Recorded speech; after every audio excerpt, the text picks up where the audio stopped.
Ladies and gentlemen, boys and girls, and welcome to the final round of Crazy Comedy Crashup. Tonight marks the culmination of 5 weeks of elimination rounds. And here on this very stage, with our illustrious judges and your assistants, we are going to crown King Comedy.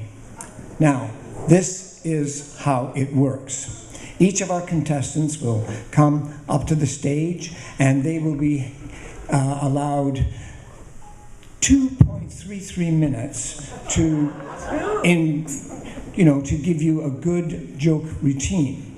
And judging upon what they do and they say, you are to laugh heartedly, just blow your guts out. And if they suck, well then what you do is you give them a groaner. Okay, let them know. Now, let's practice that. Great. Now, as the MC, I have 2 jobs. The first is to introduce the contestants. And secondly, I have to warm up the audience so that they will have a receptive crowd. Now, when I walked onto the stage, I immediately decided to cut my warm-up.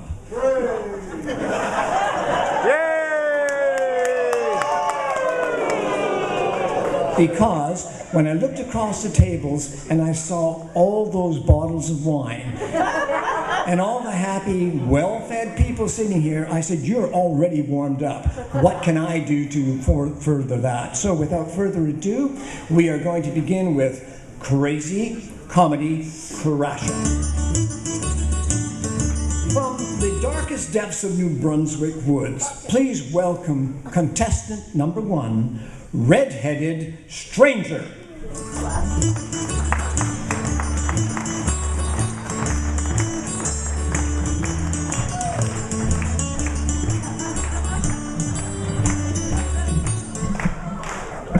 Lard lifted. You talk about your Long John levity. Me aunt and uncle, they celebrated their 70th wedding anniversary last year. And they sent up somebody from the Tribune there to interview them. And the fellow says to Wendell, he says, what's your reason for living or being married so long? He says, what's your secret? He goes, yes, dear, you're right. Well, he could say he wasn't getting in very far with him, so he went and asked my aunt, Rita, it's my father's sister, what's your reason? Yes, dear, I know I'm right.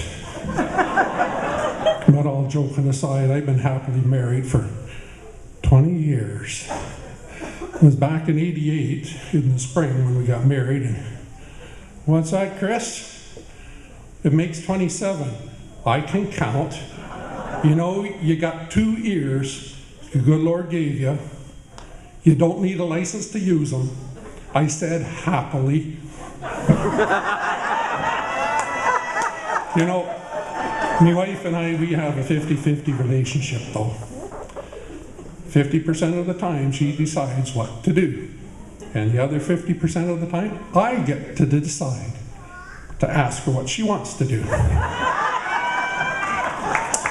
Thank you very much. You've been a great audience. And remember, after she's all over, don't be drinking and driving.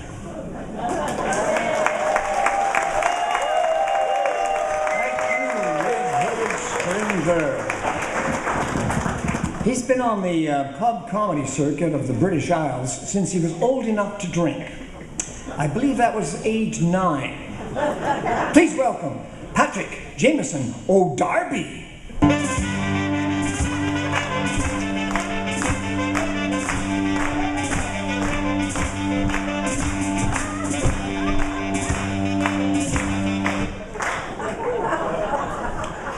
So my good friend Riley, my goodness.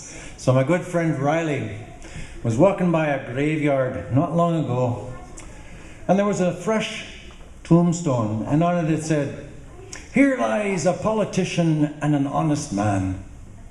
Faith now, he says. Fancy that, 2 bodies in 1 grave.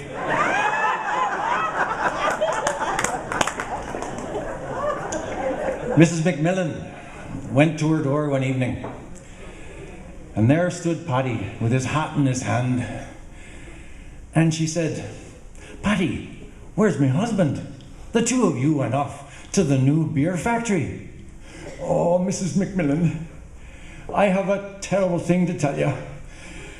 Your husband fell into a vat of Guinness and he drowned." "Oh no, oh no, please tell me he went quickly." "Well, not really. He had to get out 3 times to pee."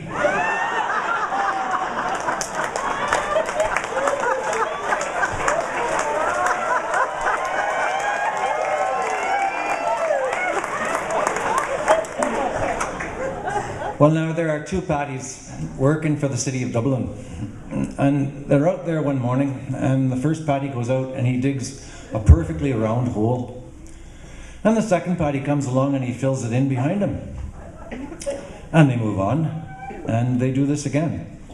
In fact, they do it over and over and over, up one side of the road and down the other, and they're in front of the park, and this boy gets up and says, "You know, I don't quite understand.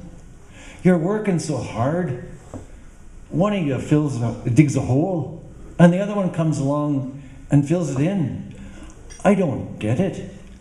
"Well, I can understand your confusion," says Paddy. "Usually we're a team of 3, but the lad that plants the trees called in sick."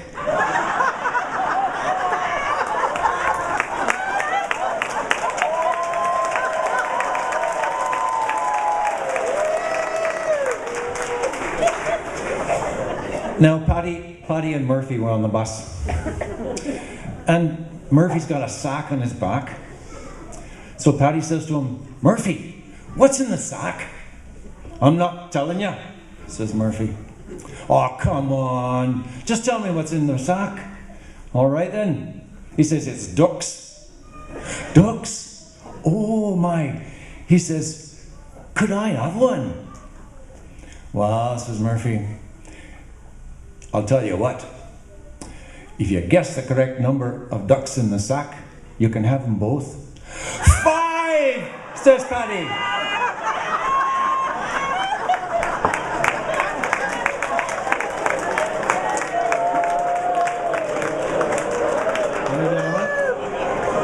Okay. I've been given permission to do one more here. So Mrs. O'Leary sees Murphy and she says, "Murphy, why don't you give up your drinking and your smoking and your carousing?" And he looks at her and he says, "Wow, that's a little bit too late for that now, isn't it?" And the virtuous Mrs. O'Leary says, "Murphy, it's never too late." "Oh, well," he says, "there's no rush then."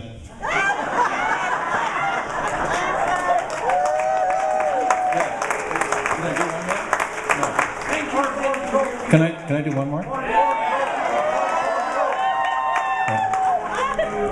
This is a very short one. I do have to say that this summer I will have been married for 45 years now, and it's been a marvelous marriage. For the last 40 odd years, I haven't had to make one decision. Patrick, and now, ladies and gentlemen, our final contestant, the Prince of Pun, the Wizard of Whoopee, the Duke of Dillies. Please welcome the unknown comic.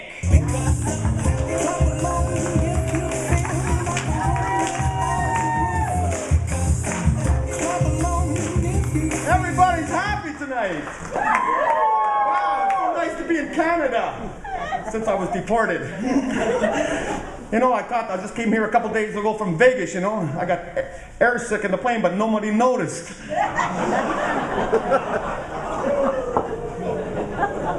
Wasn't I the cutest baby?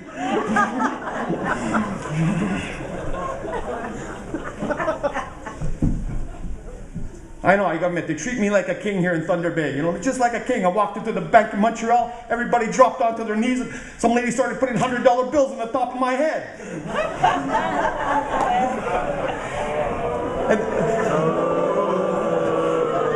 Is this working? Okay. And then they gave me a tour of Thunder Bay, you know, they gave me a tour. I got to see the sleeping giant. And the guy thought I was crazy because I asked how long it'd take to chisel the mountain to look like that. Yeah. And then it took me to Kekabeka Falls, you know? Kekabeka Falls. I says, well, I've been to Niagara Falls. I said, what the heck is this? Looks like a shower for Bigfoot. Give me a break. All right, it gets better. Then they took me to Chippewa Park. You know, I got to go on the tilt-a-whirl, you know. And I paid the guy $20 to open up the zoo. I walked around for an hour and a half and saw absolutely nothing. Wait a minute. I got back. I said, lady, you have a cat. I have a duck. Let's open up a zoo. We'll be rich. You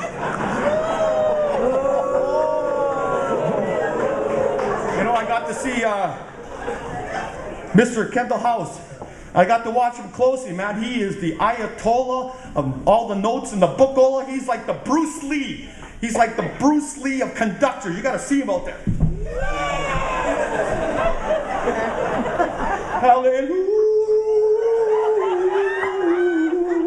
Yeah.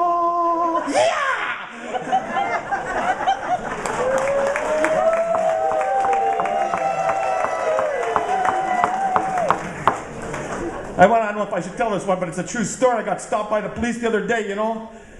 I went, opened up the window. He said, what's the problem, officer? Have you been drinking? I said, no. What gives you that idea? Because you look more than half in the bag. Thank you. Yeah, no comment. Yeah, one thing though, I got a facelift. Before our judges have their go, please, a large round of applause for our contestants. They were all great, but there can only be one king comedy. Now, judges, it's your turn. So, please.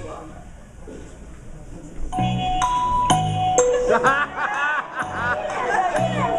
just a slight problem, ladies and gentlemen. The judges need a little assistance here. So what we are going to do is we're going to call our three contestants forward, and the judges are going to place a hand on each one, and you are to show how much you enjoyed their routines. So please, contestants and judges.